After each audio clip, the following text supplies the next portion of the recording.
Hey guys, thanks for tuning in to another broadcast. Today I'd like to cover Marvel's upcoming Ironheart, or more specifically, Marvel's inability to diversify its stable of superheroes in a way that doesn't annoy long-term readers.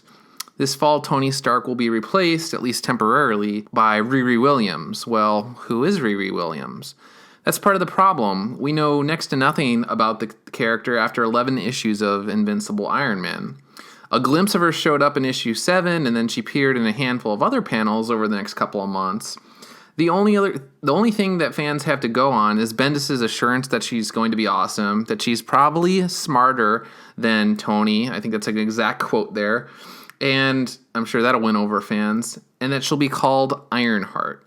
So before we continue, I need to inoculate myself against Mr. Bendis and his fans who will say that any criticism of Riri Williams is racist. 1. I've been a long time fan of Bendis' work and have given both Invincible Iron Man and Spider-Man strong reviews. When he's good, and when he's bad, I'm going to call him out on it. Similarly, I was totally on board with having Falcon take Captain America's place while Steve Rogers was unable to fill the role. I was also on board with Amadeus Cho becoming the Hulk. So Marvel's problem is that it likes to create shortcuts for diversity, and then when someone disagrees, then suddenly they like to slime their critics as racist.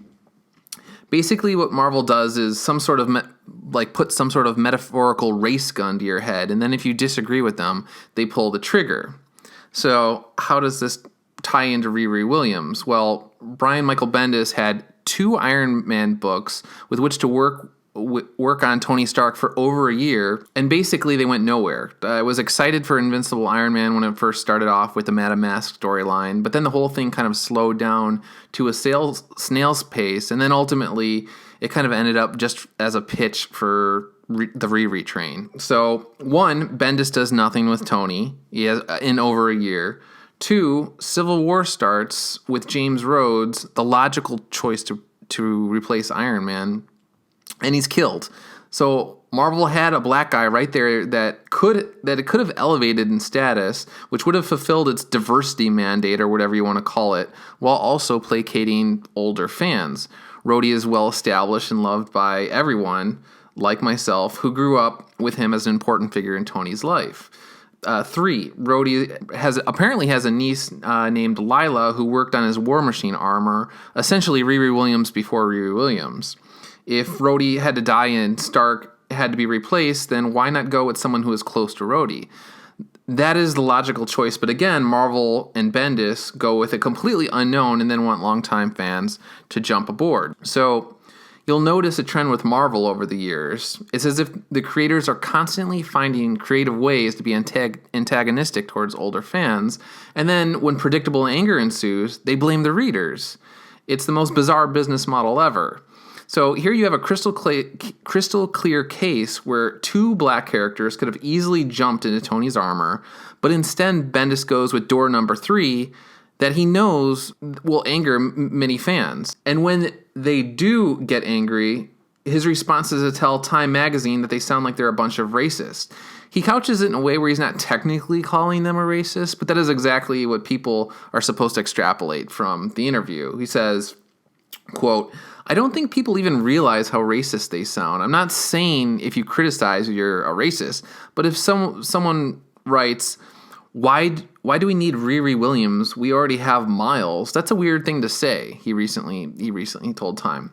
So who the heck is even saying that? There's nobody that's even saying that. That's just Bendis rewording a more logical argument, which is, why do you keep taking established heroes and race bending them instead of, creating new minority heroes or highlighting existing minorities like James Rhodes or Lila Rhodes? Why doesn't Marvel do an event story that involves Deathlock? Why doesn't Marvel do something really cool with Blade? Why the heck did Bendis have to kill Rhodey instead of doing a giant event that made him the star of the show? Why can't a lesser-known character like Cardiac get more play? These are all ideas that fill the stated desire to diversify the comics or celebrate diversity or however you want to frame it while not angering anyone. But that's right, Marvel can't do that because Marvel uses anger to fuel sales. If it makes editorial decisions that allow it to shout racism, then it gets a short-term boost in sales. It gets CNN and Entertainment Weekly and other magazines to write about those quote-unquote racist fanboys who are just so resistant to change. So, long story short, if Ironheart bombs in terms of sales, it will be on Bendis' shoulders, not allegedly racist readers. War Machine or Lila Rhodes could have been in Tony's armor this fall, but instead he went with a total unknown and then insultingly told Stark fans that this mystery girl is probably smarter than the original icon. It's an unnecessary slap in the face, and when you slap people in the face, they're generally not inclined to buy your product. I'll probably give Ironheart at least 3 issues worth of my time and review it on DouglasEarnsBlog.com. If it's good, I'll let you know. If it's horrible, I'll be upfront and honest about it.